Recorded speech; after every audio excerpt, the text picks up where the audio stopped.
EECS120A again. I'm glad to still see you after the midterm, meaning that you are still thinking about staying in the class. But before we begin, I know it has been a while. I know you spent a lot of time preparing the midterm, but you know, the human's memory or human beings' memories are shallow. So we still want to remind you why we are here and where we are from. So first of all, we have talked about there are two types of digital circuits. And the first type is combinational logic, meaning that the output is a pure function of its current input, and it doesn't change. The output doesn't change regardless how many times the logic is triggered.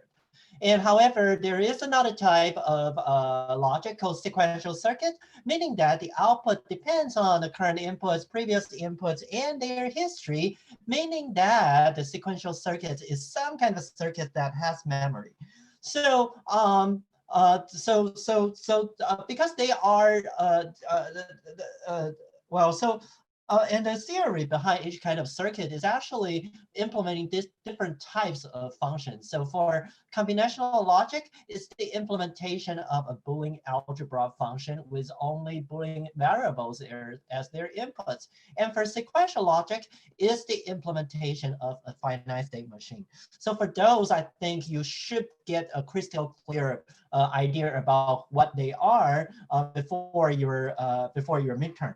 And then we start to talk about sequential circuits, and we said in sequential circuits, it's really important that your circuit can remember things. And there are four basic types. Well, there are four different types of bit storage. And the first type of them is the SR latch. So the SR latch is a two-gate two-gate structure in a way that if the set bit, well, say the S bit is set to 1, then the content will be set to 1, and if the reset is raised, then the content will become 0. And the problem is that you cannot have both S and R to be 1s because it will give you some kind of values that's not the previous state. So in this way, if you put both SR to be 1, it destroys the memory that is currently inside that circuit. So we want to prevent the case of SR as 1. So we start to have the second type of SR latch called level sensitive SR latch. So it only becomes effective when C equal to 1. However, when we say when C equal to 1, it gives us an idea about the very initial reason why we need a clock in sequential circuits is because you see that the SR latch only gets activated when you're C equal to 1. So this C controls when are we enable or say trigger the rest of the circuit to make reactions to your input change. So this give us the very initial reason why we need a clock in sequential circuits. And however, right, it becomes really important that your C must be chosen carefully in a way that you will be able to avoid a signal oscillation. So for example, you sometimes, if you are shaking around between 0 and 1, there could be a case that, well, we still can get a 1-1 input if user intentionally does that, right? So that's still a drawback of level sensitive SR latch, is that if it's accidentally we have the oscillation, then it can avoid that. However, if you intentionally make 1-1 to happen, it will still happen. So that's not perfect. And so we start to have the third type of a latch called D latch. So in D latch, this is the structure of it. And as you can see, the input is right now not S and R. And we know for S and R, we always want one of them to be just 1. So we have the we have a NOT gate here, so that only one of the input from the D will be 1, and the other will always be the opposite of the input. So in this way, we can avoid the 1-1 case. However, you have to make sure that your D signal is staying long enough to set the memory content correctly. So the thing is that if your D changes before your clock becomes 0, then your content will be affected immediately. So another idea called D flip-flop. Its basic idea is that we have 2 D latches, and one act on positive edge, the other act on negative edge. Whenever we receive the input, it will propagate its output to the second latch. So Fangzong, what kind of question do you have? What does level sensitive mean? Level sensitive, it means that it's sensitive to the level of C.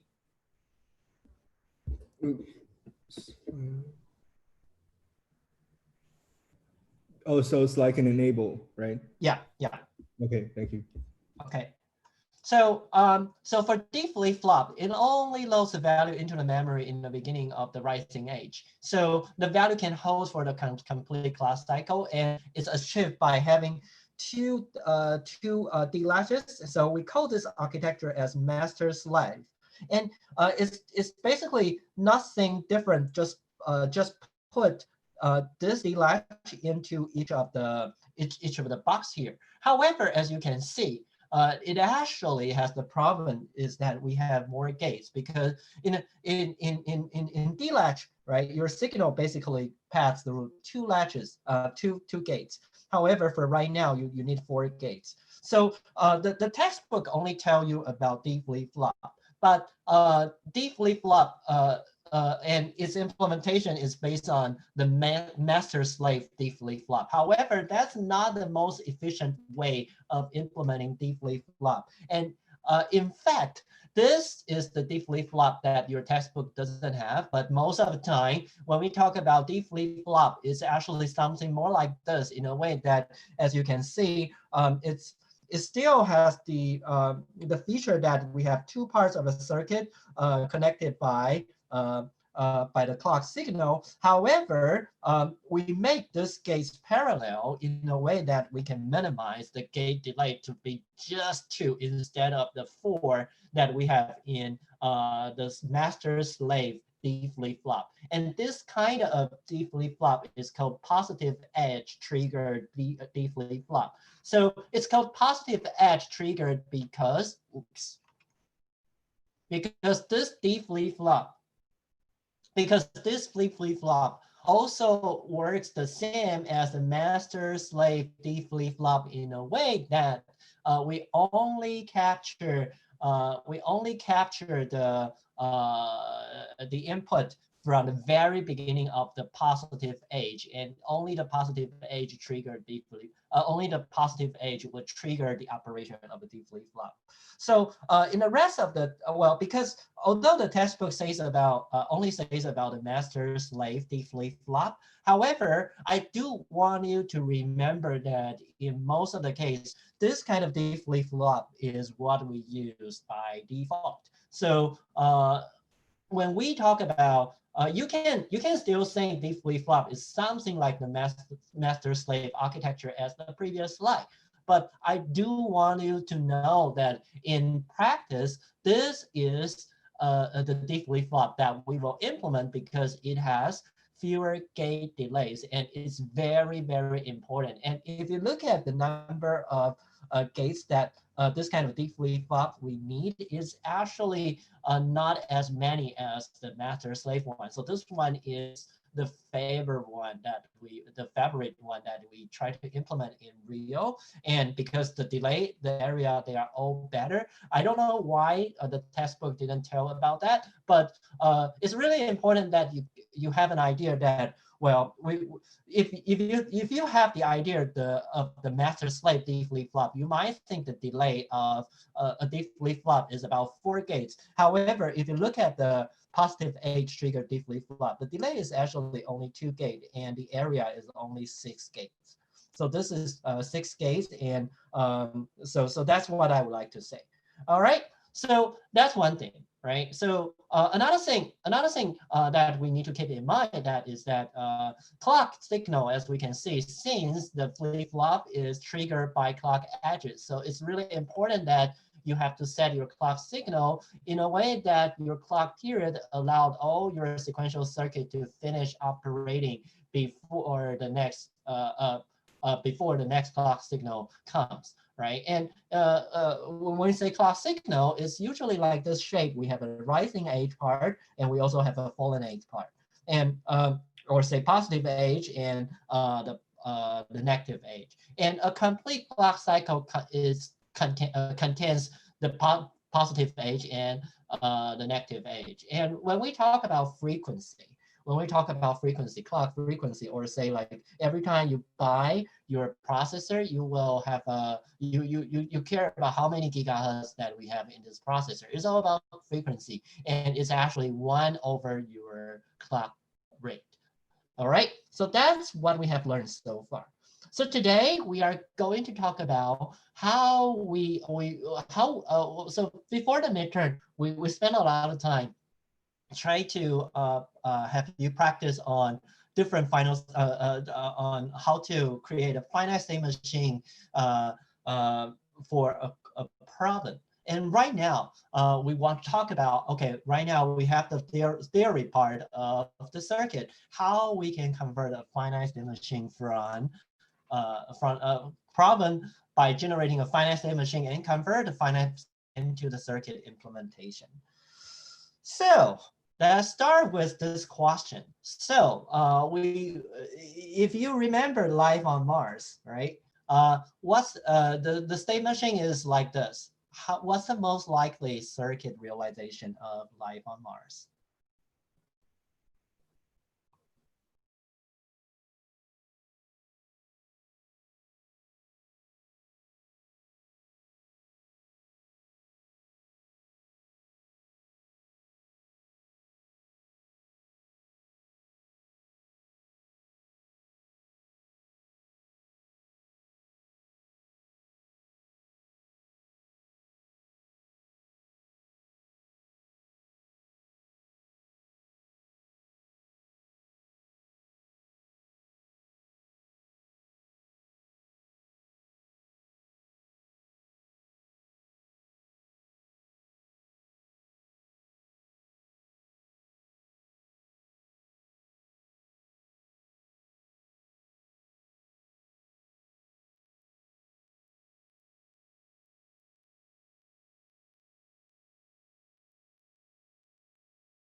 All right, let's wrap up in 15 seconds.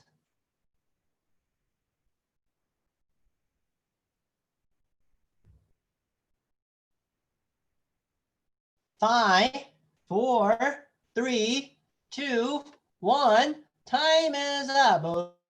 Okay, so let me see. So the most popular answer is D, but only 44% of you agree with that. So I need someone to express why you advocate your answer. Try to convince the rest of the class why you are right. All right, so I have Fan Zhongli. Okay, you're the hero of the day. So first, so first there are 3 states in the FSM. Okay, so for 3 states, right? So first of all, we have states, right? So to keep states, what do we need? From all the elements that we learned so far, what do we need? So we probably need 2 bits to store which state that you are on. Well, so first of all, you need a memory, some kind of memory, right? So Right. what are the stuff that we learned so far who can keep the stuff? D Who can flip-flop. D flip-flop, right? So who is missing the D flip-flop? A. Right, so A could not be the answer because it's missing the D flip-flop, right? Because we need the memory, right? So, okay, so when you say you need 2 bits, why? Because there are 3 states and 3 states. So if you have only 1 bit, how many state can you it can only distinguish? represent 2 states. Right, so you need at least 2 bits, right? So you need, and each D flip-flop, it only has 1 bit storage, right? As you can see, right? So we need 2 flip-flops. So B is not good enough, right? Because we need 2-bit memory. So what's the difference between C and D? We also need an input for right, because to decide which state to go to, right? Like, how do I know I want to stay here or go back, right? It depends on the input, and for C, there's no input, right? So we need an input still, right? So the right answer would be D. Okay, thanks a lot. All right, so that's why the answer would be D, because again, right, for sequential circuits, first of all, sequential circuits and combinational circuits, they are not enemies. They are friends. They have to work together to implement the functions. So to decide what's the next state, that's the combinational circuit. That's what the combinational circuit can do. To remember what's my current state, that's what the flip-flops can do. And again, right? So when we say the sequential circuit or the combinational circuit, it needs input, right? It needs input. We do say that for sequential circuits, it needs memory. However, don't forget, we say it needs memory, but it also needs inputs, right? So if that's why we have the review slide here, right? If you check that, sequential circuits, the output depends on the current inputs, their history, previous inputs, and these are in the flip-flops, right? But for this, it's the current. We still need the current input, right? So that's why you cannot miss that out in the answer. So that's why D is our answer instead of C, because we really need that input to be there. Okay, so so hopefully this explanation give you an idea that, okay, if right now I have a finite state machine, if I want to realize this finite state machine, first of all, I need a combinational circuit that has input, that provides output. I need a set of flip-flops to keep their content. So here's the design flow of how to convert a finite state machine into sequential circuits. So first of all, we have to figure out the input-output relation, which your finite state machine would tell you. And then let's make the finite state machine, and then try to minimize the number of states we have in a finite state machine. And make it a table, assign a state to binary code, and create a state table after using the new state assignment. And finally, we create an excitation table, which is actually the truth table of flip-flop inputs. So this is what we the truth table of the circuit inputs, right? So this is what we are going to do, right? So this is what we are going to do. So to make the sequential circuit true, right? So let's go back and look at the life on Mars, right? So this is the state diagram, and so this is the finite state machine representation, and this is what we just identified. This is what we need to implement life on Mars. And if you have this finite state machine, it's not too difficult for you to convert this finite machine into a table like this by if you look at the current state as 0, right? If the next input if the next input is 0, then it goes to S1, and in the meantime, we will have an output code 0. And if the input is 1, then we will output 0, but stay at the same state, right? And for S1, if the next input is 0, we will go to S2 and output 0.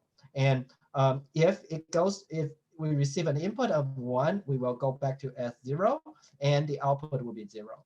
And for S2, if the input is 0, we stay and output 0. If the input is 1, then we go back to S0 and output 1. That's how we make this state diagram. Right? So right now, you have finite state machine representation. You have the state diagram. Right? So now, we have 3 states. So we need to label these 3 states with binary numbers. And I don't want to make the case too complicated, so we just make the simple assignment like 0, 0, 1, and 1, 0. So with the state assignment, that's rewrite the state truth table as this, right? It's just S1, S0, just replace S0, S1, S2 with 0, 0, 0, 1, and 1, 0. And with search replace, you can see this is your state truth table. All right. So as you can see, right,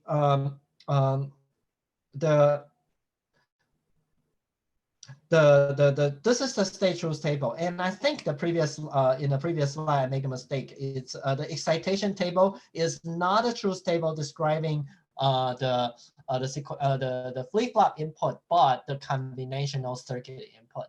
So right now I have a question for you. So this is the state truth table, right? Look at this. This is our circuit, and this is the stage. So if we want to create an excitation table for the combinational circuits that's here, how many rows should there be in the excitation table of life on Mars?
Okay, let's wrap up in 15 seconds.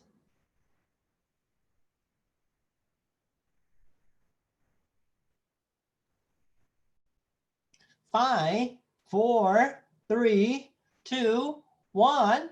Time is up. Okay, so according to what I learned from your poll result, it says that only slightly more than half of you agree it's D. So I still need someone to tell me what are you thinking about?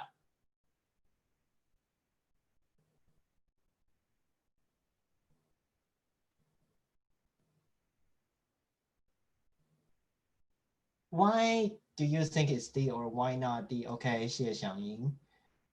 I chose D because it depends. So yeah, the next state would depend on 2 input values and then 1 other, like the current state. So. All right, so we are saying about excitation table is the truth table describing the combinational circuits, right? So the combinational circuit is here. So how many inputs does it have? It have the input from outside and 2 inputs from the flip-flop, right? So we have 3 inputs, and 2 to the 3 would be 8. All right, so that's why we need 8, right? Okay, thanks. Right. So if you still cannot figure out why it is 8, you have to probably review some of your material before the midterm. And the main thing is that look at this combinational circuit. We have 3 input signals, right? And each input signal can be 1 and 0. So 2 times 2 times 2 times 2. That's 2 to the 3. That's why we need 8 rows. All right. So so the number of rows of a truth table is depending on how many inputs you have. So we know the excitation table has 3 inputs like this, right? And the first 2 bits, I would say they represent this 2, they represent a state, and the last one, they are the input. They are the input.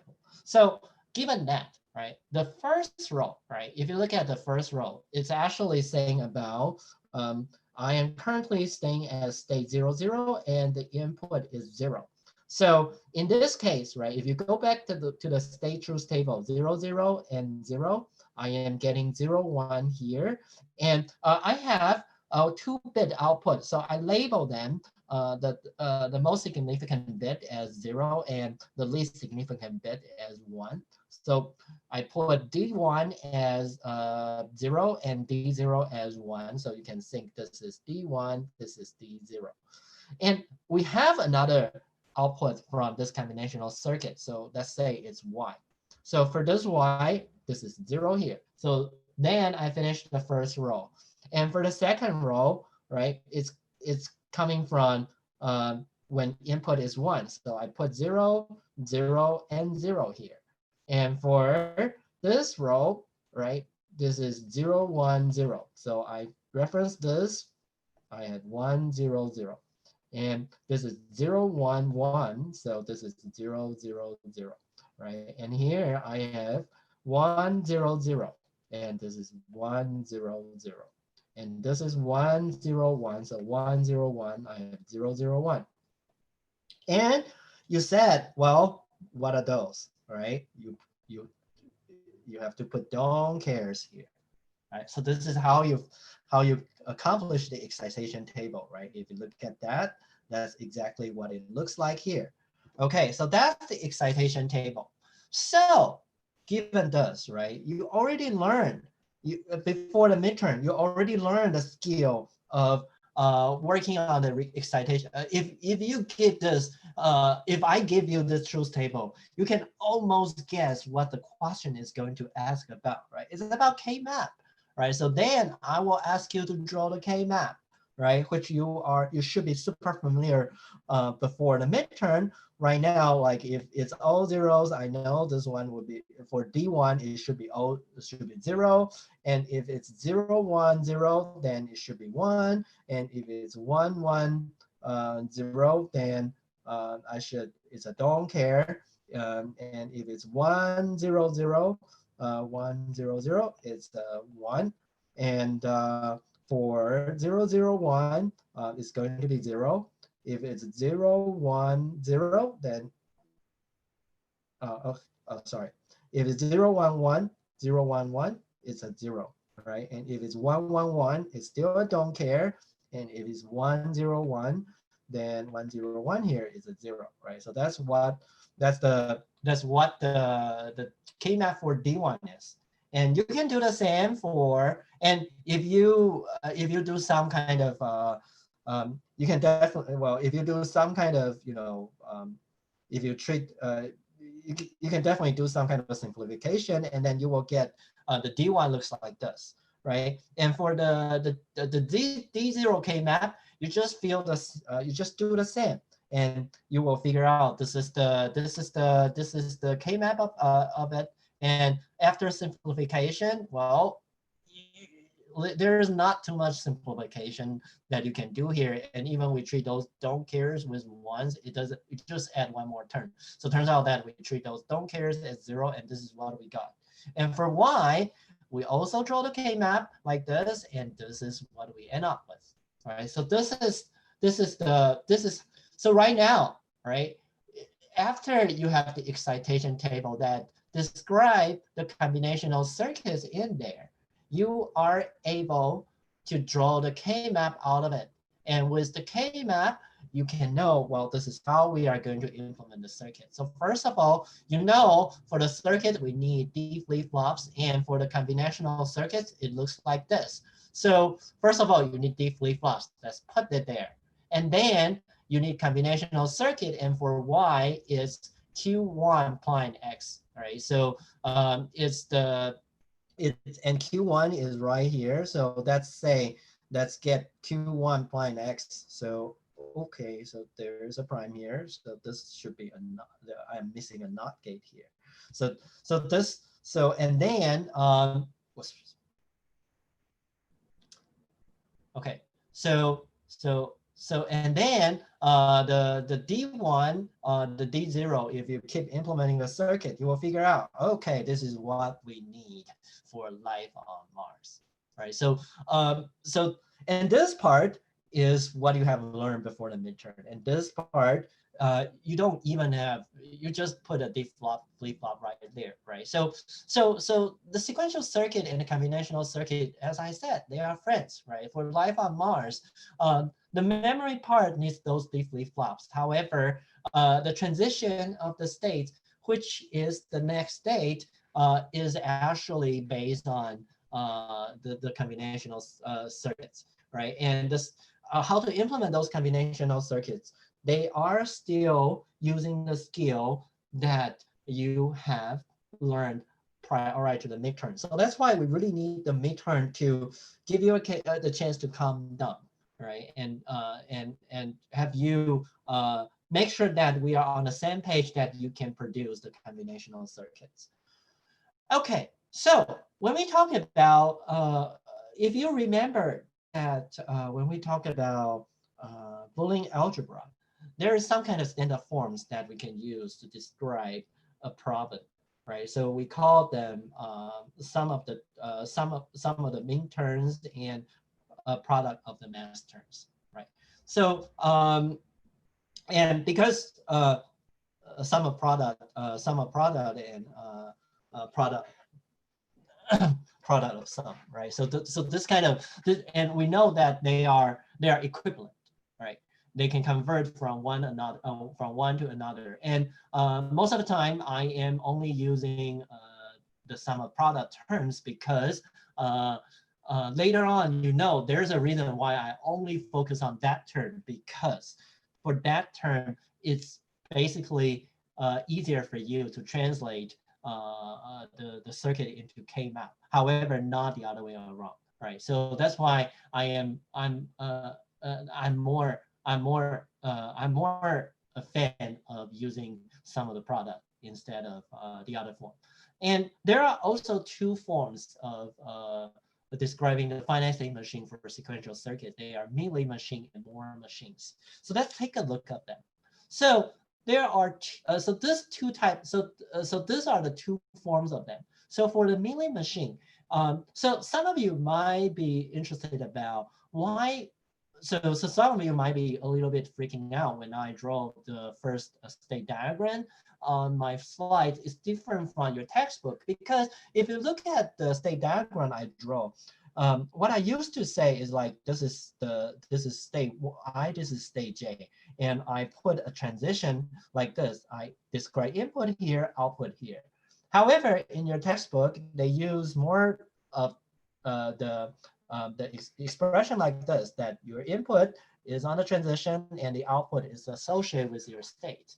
So that's what they describe. So actually there is if you look at the basic idea behind both machines, they are this. So for Mealy machine, is actually describing the idea that, okay, I have a combinational circuit here, and the combinational circuit would tell me what's the next. And in the meantime, I'm also giving you the output using my previous state and the next combinational circuit to output it, right? So because the output and input, they generated simultaneously. So that's what the, the output and state transition, they happen, the Mealy machine is making them happen together. So this is why they have the second combinational circuits here. And then there is another input to the flip-flop for the C1. So as you can see, the basic idea of Mealy machine is that we have the first part of the circuit to describe the state transition, and the second part of the circuit to describe the output. And for Moore machine, they are basically associated with this, with the output with a state. So so their circuit is like this. So I have a circuit that decides the state transition, and as long as I see what's the current state, then I generated the output by looking at what my current state is. So this is what's the fundamental this what's the difference among them, right? So right now I'm asking you, well, we have two forms, right? If I want to describe life on Mars, what type of state machine can describe it?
All right, let's wrap up in 15 seconds.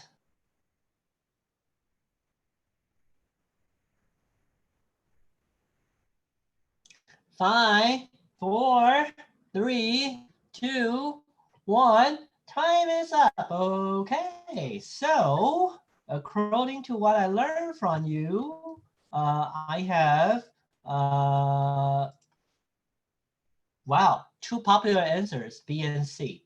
So both of you have around like 36%. So can I have some of you tell me what you are thinking about? Like, why do you think B or why do you think C?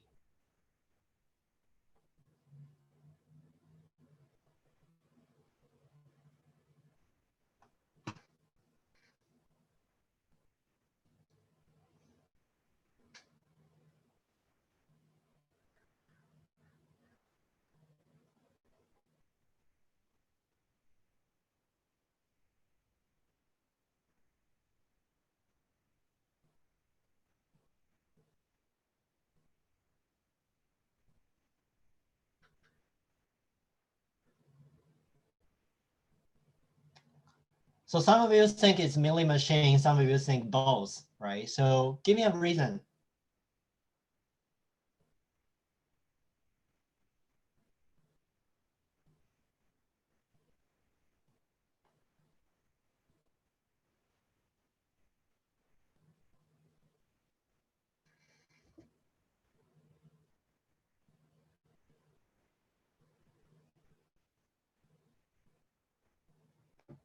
Give me a reason.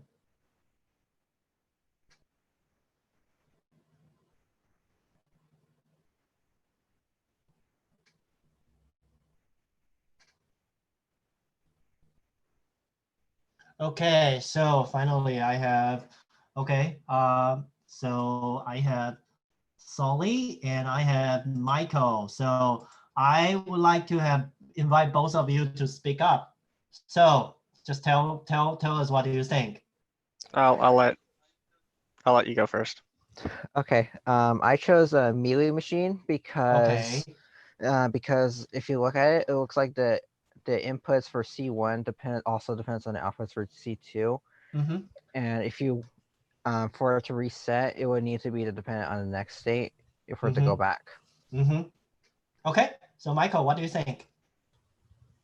Oh, I was just gonna say that you can make any pattern recognizer using a Moore machine or a Mealy machine. So okay, so that's yeah, so that's a good comment, right? So well, so I kind of like misled you guys in the very beginning in a way that because as I said, right, I have my own preferred forms of expressing things, like some of the product terms, or instead of the sum product of the max terms, right? So this kind of so I tend to use one, and for me, I'm more used to Mealy machine, but it doesn't mean you cannot use Moore machine to express to solve the same problem.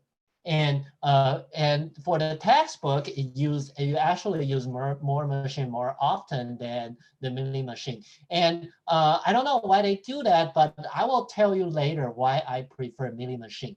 But in fact, is that both of them, they are the standard forms that you can use to solve a problem. So for finite state machines, right? So let's say the answer is both, right?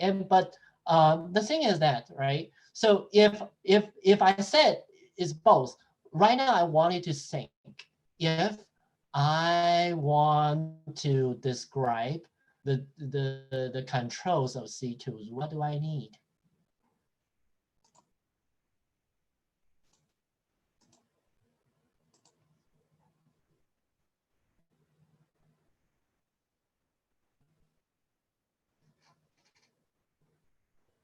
Oops.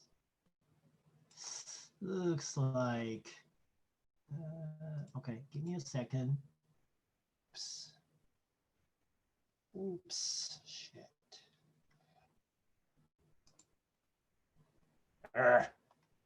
Okay, so let me do this. Let me use another, let me reuse another question for this. So let's use this. So assume this is the question. And bolt on this.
All right, 15 seconds.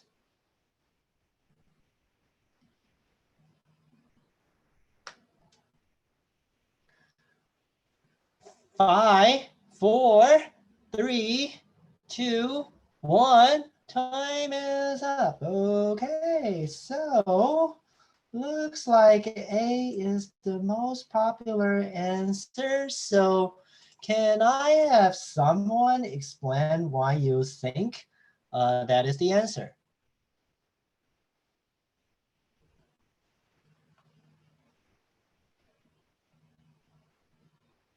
Why do you think it's A? A seems to be the most popular one for Moore machine. And I do give you a circuit right here, right, for C2, right, for C2. And the most popular answer is A.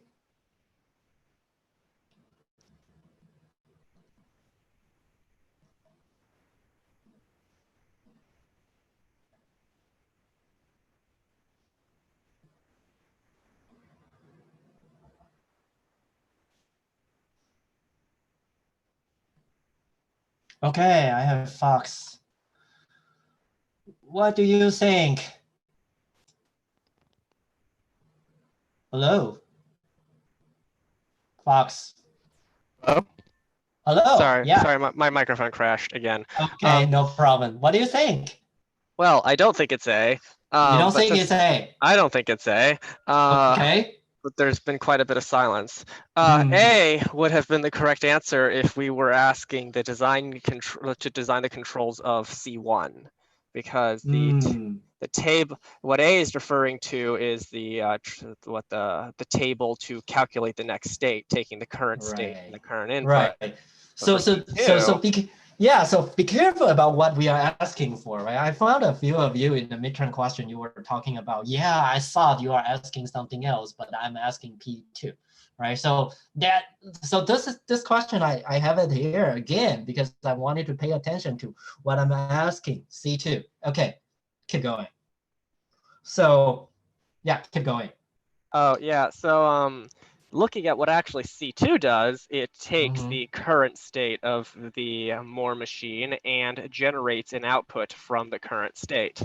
So the truth table should be the current state versus the current output. Okay, so actually you are one of the only two who chose D, right? So how about others? Do you want to say something to be objective to Fox's answer, or you accept it? Like we have 43% of you, right? Are you convinced by this 5% of people?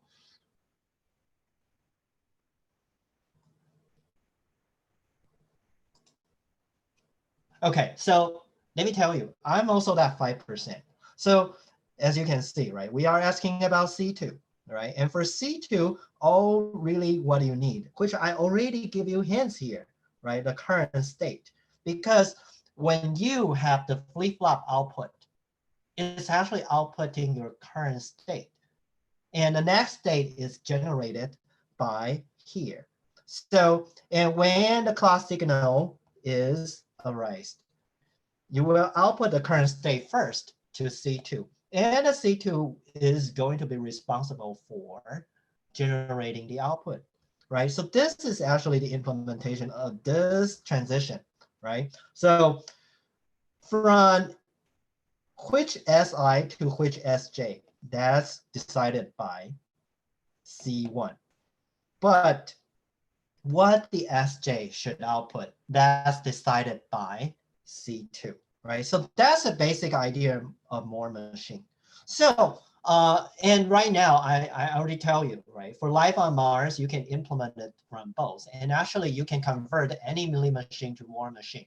And the thing is that one thing you right now should be knowing is that for Moore machine, it's different from Mealy machine in a way that for the Mealy machine, we kind of like decoupled output with your state. However, for Moore machine, your state describe your output.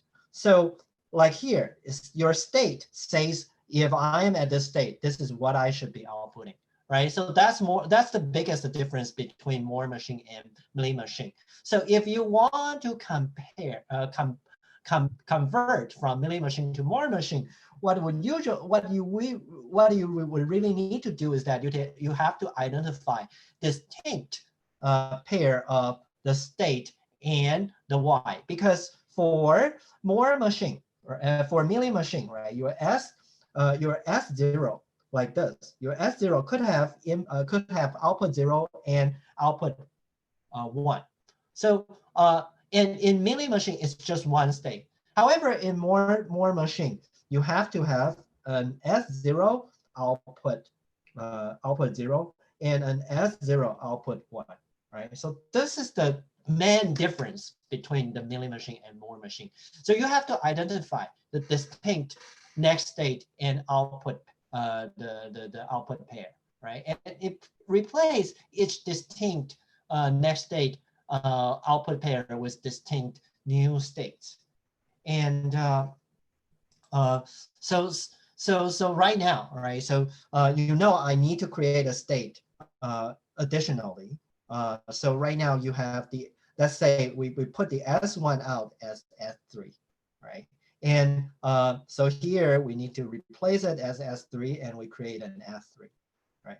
So right now my question is for you is that, okay, right now, if I want to convert from Mealy machine to Moore machine, what do I need to put in S3?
All right, let's wrap up in 15 seconds.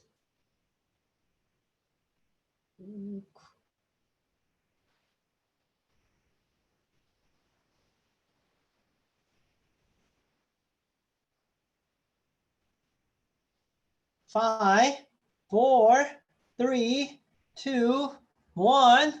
Time is up. Okay, so okay, we have both C and D, but sorry, B and C are popular answers, but I need someone, and it's a tie. So I want basically a tie. So I want somebody to tell me, what do you think, and why do you think you are right?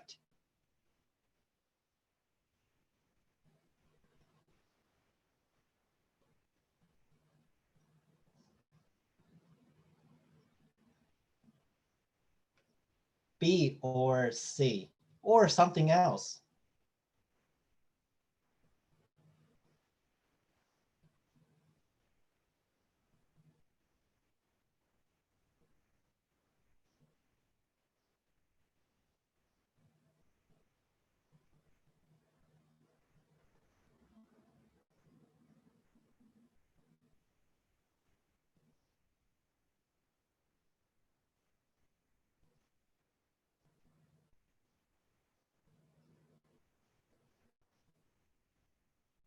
Okay, so seems nobody like to say anything, right? So first of all, let's look at this, right? So we say we are replacing this S01 with S3, right? So this is S3, right? So right now, right, the S3 is essentially the original S0, right? So in the original S0, if I see the input at 0, what's the next state? Okay, so I have Fox. Okay, thanks a lot. I don't have to explain everything myself. Okay. Yeah. So basically, after you receive the 1, where in the Mealy FSM, the combinational logic would immediately output 1. In this case, we would transition to a state that outputs 1. So S3 obviously has to output 1. Yep. But for all intents and purposes, S3 can be like S0 because that's where we would have transitioned to. We want to be able to detect the 001 combination back to back. So if after we receive the 1 that moves us to S3, we receive a 0, well, now we're already through one step to detecting the next sequence. So that would put us at S1. Meanwhile, if we receive an additional 1, now we are no progress to receiving the sequence, and that puts us at S0.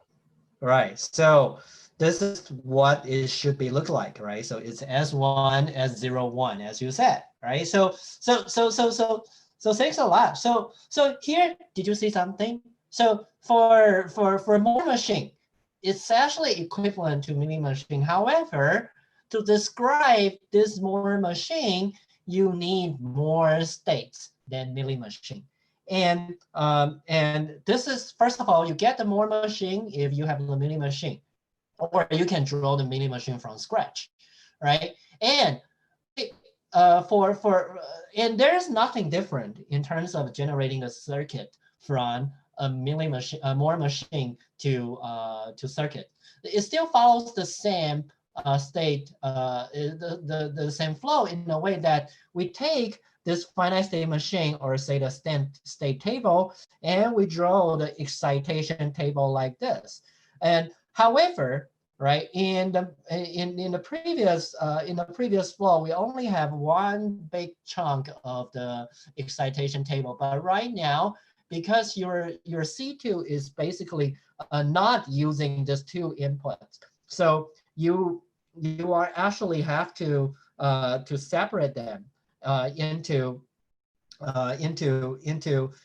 two different excitation tables. So for the C1, it generates the output of D1, D0. And for the C2, it just receives the input from the current state and generate the output accordingly. So if you use Moore machine, instead of one excitation table, you need two, right? So that's another reason I am not a big fan of Moore machine, because you need two separate tables, and the more tables you have, the more mistakes you may make. However, this is the standardized form that the textbook used the most. So that's why I'm still teaching it here, and so that there won't be an obstacle when you are reading the textbook. Right, so we have two different circuits, and again, right, once you have the excitation table, we can keep using. We just convert the excitation table to K map, and from the K map you can and now because there's no don't care, so the function you generated is a little bit more has more terms in, and because the functionality of C1 and C2, they are different. So you can see the functions, they are not completely the same, but however they are implementing the same logic, right? And then for the K map Y, right, of Y, you see the Y is actually generating from Q1, Q0, and then you can implement that circuit through exactly the same technique that we have been talking about, right? So right now, I think we have finished talking about how to convert from finite state machine to circuits, and there are two different types of finite state machines that you can use to convert it to circuits. And the flow, no matter what type of finite state machine that you are using, the flow is exactly the same in a way that first, draw a finite state machine and make it a table and make an excitation table based on the finite state machine and convert the excitation table to K-map and simplify the logic using K-map and figure out the Boolean algebra, Boolean function out of it. Okay, Fox, question? Yeah, actually, about Mealy FSMs. So we know that the output's based on the current state and the current input, right? So let's say just for the Moore machine, the Moore machine's easy because the output's derived from the state, which means that you don't expect the output to change unless the state changes. The state changes only changes on the state only changes on a rising clock edge. But for Mealy machines, if the inputs change between the clock edges, those changes can affect the output too, right? Well, the input changes. Yeah, that could be true. So that's why you still need a clock. Well, yeah, I think you are right. The input changes during the clock age. If the input is unstable, right, the output would be shaking around. Well, I'm just thinking if the input changes once per clock cycle, let's just say that it's a one bit one bit state, and what it is the output is just the exclusive OR of the state and the current input, and or so it has two states, yeah. So it would flip between the two when it's just the XOR of the current input and the state. But that does mean that a Mealy machine configured like that could toggle the output twice as quickly as the clock speed, right? Yes, potentially, right? So I think, yeah, so this, I would say this is some kind of corner case that we don't expect to happen in a standard form. But you are right. If the implementation is careless in a way that the input may not be staying long enough for the clock cycle, it would happen. So, well, I mean, no, in this case, the input's on for an entire clock cycle and off for an entire clock cycle. It's just, well, but the 90 thing is degrees that, out of phase. Yeah, but the thing is that, right, if you do the circuit right, there shouldn't be an output that's like that. Right. You know what All I'm right. saying? Yeah. Okay. So yeah. So if you simplify the circuit, that shouldn't happen. All right. So that's what I would like to say. And we are assuming that your input have to stay for the cycle long.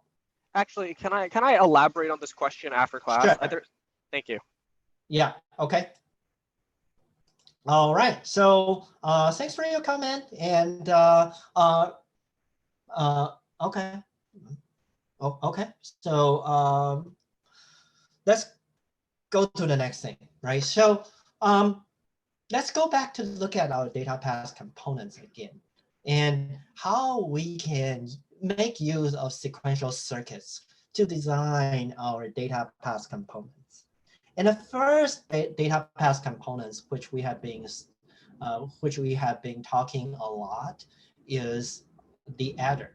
And previously we talked about the carry ripple adder, right? And we don't think it's a good design because the carry ripple adder, you need a lot of different waves, and you have to propagate your output of the carry to the next adder, and each of the delay is about 2 gate delay, right? So we talk about, we have carry, look ahead adder, and all the GMPs, they could be immediately available for the carry look ahead input. So the delay in a carry look ahead logic itself is only 2 gates, right? Because we only we need an OR gate plus a few multi-input N gates, right? So it's 2 gate in the carry look ahead logic. However, remember, to generate the GI and PI, we still need 1 gate. So for a carry look ahead adder, it's basically how many carry look ahead logic you have plus 1 gate delay in generating the very beginning of the GI and PI, right? So that's what we have learned so far, right? So for if we compare the performance of these two adders, right? So for if I want to implement, say, like 32-bit adders, right? Using the carry look ahead adder, I'm basically have 2 gates, and I need 8 4-bit carry look ahead units. So the carry look ahead unit is 16 and plus 1 gate delay in the very beginning part of generating the very first few AI BIs exclusive or result, right? So it's basically 17, right? And for the carry repo adder, it's going to be 64. So it's a lot longer. However, for the size, we carry repo is better, right? So that's what we have learned, right? And let me invite you to think about this, right? There is another way you can design adder called serial adder. So for the serial adder, the basic idea is that, let's say, well, let's use Mealy machine, and you know the Mealy machine and Moore machine, they are the same. But as I said, I prefer Mealy machine a little bit more. So let's say, right, if I want to design a Mealy machine to implement the idea of adder, what I want is basically a serial adding unit, and it receives the AI and BI as the input. And when I at a cycle I am presenting the result for the summation result for the I bit, right? So that's my basic idea, right? So we fit AI and BI and generate SI at time I. So the CI, right, is generated, and a CI would be coming from your previous register, and the SI will be the output, right? So this is what it basically looks like for the idea of serial adder. That the 3 input of a serial adder is the AI BI still, and a CI coming from the previously generated carry. So you can imagine this serial adder is basically using the flip-flop as the memory of the previous carry instead of propagating it to physically a different circuit. And you can reuse that CI again. So the good thing about the serial adder is right now you can imagine I am reusing the CI part again and again instead of duplicating it for multiple copies, right?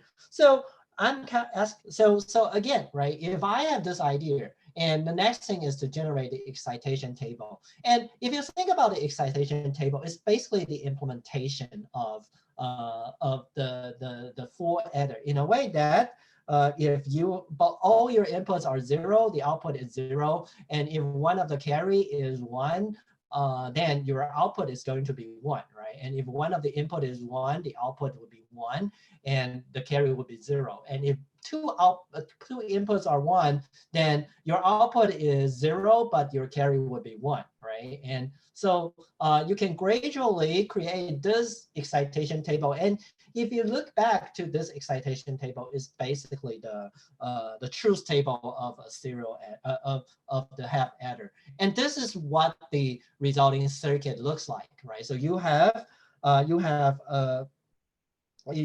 and if you look at this circuit implementation from this excitation table, this part is basically the full adder that we had in the past. And the only thing that is different is that we have the D flip-flop that's right here. So every clock cycle, that's like for clock cycle 0, we generate S0. And for clock cycle 1, we generate X1, right? So for 32-bit, you will just run exactly the same hardware for 32 times, and you can finally get the adder result.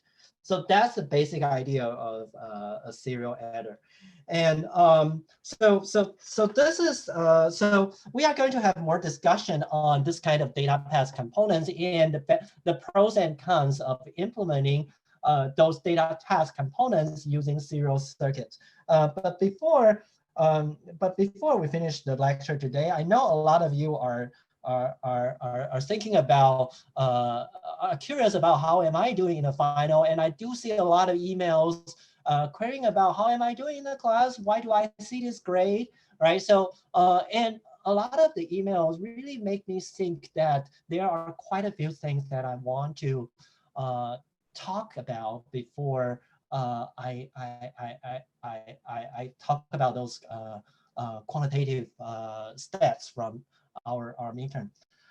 So the first thing I want to say is that we are now in a culture that we tell people that say, we tell people saying about excuse me, right? So instead of I'm sorry most of the time. But and right now I feel like people start to use excuse me as, when you say excuse me, you are not really saying excuse me. You are not saying sorry. You are saying about because I have an excuse. So you have to let me do this. So every time when I receive an email, I see a lot of excuses. And well, having an excuse is not a bad thing. But the bad thing here is that a lot of excuses are not truths, right? Uh, and you start to feel like how many lies that people would tell every day, right? So most people lies every day, right? And some people they lie more often, and everybody lies, right? Like on average, I think there's a stat saying that people in the United States they tell 6 lies per day, right? So what I really feel very uncomfortable and sometimes offensive through those emails is that uh,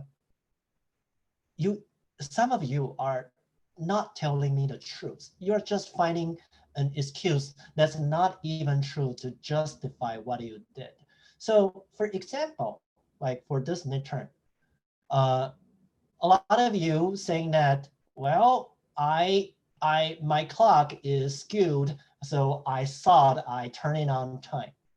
But you know, we have locks on everything. So when I saw your request, I did find out your log, and it turns out that, hey, you start sharply on time. You just turn in late, and you are trying to find it. So if your clock is skewed, you shouldn't be able to start on time. You're trying to find an excuse why you are turning late. And some people are saying about my internet connection is unstable, so I cannot submit on time. But the truth is that I check the log, you are continuously answering the question after the deadline. And well, some of you might notice that on Piazza, I do allow you guys to have a 1 minute delay on that. And that's because some of you say, I am sorry. I made a mistake. I thought the test should be in by the end of 150. I accept that because that's the truth. If you tell me the truth, I will try to help you. So first of all, don't lie. And a lot of people say thinking about finding an excuse that is not true is okay because everybody does it. However, a lie doesn't become truth, wrong doesn't become right, and evil doesn't become good just because it's accepted by a majority. And even though sometimes, you know, like even president, they make lies, but remember the people who created the country, and if you don't know who he is, finding a $100 bill, he's on there. Honest is the best policy, right? Always tell us the truth, and then I will figure out how to help you guys, right? But if you just don't want to be sincere and honest in the very beginning, I will feel offended and I won't like to help people in that way, all right? Okay, another thing, which I also learned from you guys these days is that some of you are saying about like, okay, I have a lot of midterms, so I cannot turn it on time. Can you extend the deadline? So we have to talk about time management. So in the future of your life, you're going to be in a situation that you will have to deal with a lot of things and you have to make everything happen, right? So time management is actually a very important thing. So William Shakespeare, he said that better 3 hours too soon than 1 minute too late, telling you that you have to start earlier. So for the lab, you really have to start earlier. And in truth, people can generally make time for what they chose to do, and it is not really the time, but the will that is lacking. However, some of you will answer me that I could never find time, and I would tell you another quote by myself: don't overcommit. So a lot of you are thinking about, well, this quarter is online, so every class is going to be easier. So a lot of you take more credits than you can afford. So you are overcommitting yourself. And this is a lesson you should learn. And in the future, make sure that you evaluate your capability and don't overcommit. Don't overcommit. That's what I would like to say, right? Okay, so those stuff, I think you should keep those in mind, and it would be more helpful for the rest of your life. Let's talk about the midterm.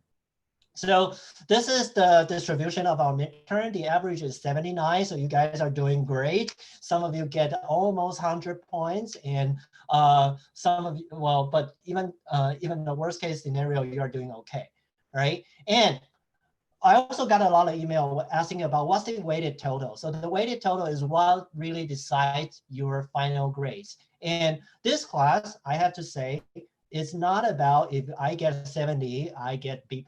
It's more about the curve of the class. So why am I doing curve? So the thing is that sometimes I do a good job, but because the professors test is too difficult, so I cannot get perfect grade. I accept that, right? So I like to grade my student based on relative rankings. And some of you, I got tons of emails saying that why am I only get like 75? Because there are still 25 on final exam that's not offered yet. So at this point, the best you can get is 75. So if you get 73, you are actually the best in the class. Don't ask more. And right now I'm going to tell you, right? So this is the distribution of our weighted total. Midterm is just 20% of them. And if you look at the weighted total, if we are actually dropping the two lowest, the reading quiz, one lowest, the left. So some of you are saying that, hey, I cannot turn in left 4 on time. I don't have time doing it. Okay, don't turn in because we will drop that one. And one lowest assignment, I don't have time writing the next assignment. Okay, don't turn in. We will drop it. Right? 25% of attendance, meaning that you answer 25% of the poll questions, right? So some of you are trying to tell me that, well, I cannot join the lecture since the second lecture. Why am I getting only 20% of the grade? And the truth is that if you can only join one lecture, you are only getting 5% of the grade, not 25. Right? So those are the easy lies that I can tell. All right? Without pulling the log. And what you more care about is that what the curve looks like. So from the current curve, if you are the top 6, you are going to get an A+. If you keep going, keep doing the same, maintain your ranking in the final, this is what you are going to end up with. And if you are at this region, you are still getting an A or A-. If you are at this region, you are at the class of B, and some of you might need more help in ramp up. So you are currently at a C, and this group, they don't even participate in the midterm. So that's why I put an F. And I want to say one thing, and don't tell it publicly to other people, but in fact, ever since I started teaching at any school, I never failed a student who attend the final. So as long as you attend a midterm and a final, I would give you a passing grade. So if all you want is a passing grade, just remember, turn in your final. I will give you the passing grade. You will get what you want. But if you really want to get good grade, working hard. And you still have a chance. As you can see, everybody is quite close at this point. If you are at a B group, you are not too far away from the A. And for those one who are currently at the A group, if you are not working hard enough, and if you are not working good enough in the final, or you help some people in a B group cheating in the final, then you will not get A. All right, so don't help people. All right, so here is the announcement. So left 4 due tonight, reading quiz due this Thursday, assignment will behave slightly differently and vice versa. Yeah, I would say timing wise, yes. Yeah, because like I noticed that what will happen is let's say I define as part of my finite state machine a transition from state 1 to state 2. And as part of that transition, if the, let's say x is 1, then the output is 1. But let's say for state 2, if x is 1, the output's 0. So if I raise, so I would say the output would be late by one cycle. well, in a, right, well, so yeah, so what'll happen is if when I'm at state 1 and I raise x, I'm initially going to get an output of 1. But when the clock cycles and it transitions to the next state, then it's going to output 0 when it reaches that state. Right. But if, okay. But if you look at the sequence of output is essentially the same. All right. Yeah. It's weird because you normally think of your clock and your inputs as changing out of phase with each other because you want to pull the inputs on the rising clock edge, right? Yeah. So how, I guess this is less a theoretical question, more in practice. How do you handle that? Like, how do you handle a rule that says to raise an output on an input if that same input is going to transition to a state where the output is then turned back off? So you say the output is going to be your next input. So for a Mealy FSM, does that mean that you want your inputs to update as quickly as possible after the rising clock edge? So that, okay, so that way your inputs are stable enough for the next cycle. Is that correct? Yeah. All right, thank you. That was, yeah, that's what I wanted to understand. So you do want to put the input changes right after the clock cycle change if you can. And that's usually what happens. Yeah. All right, cool, thank you. All right.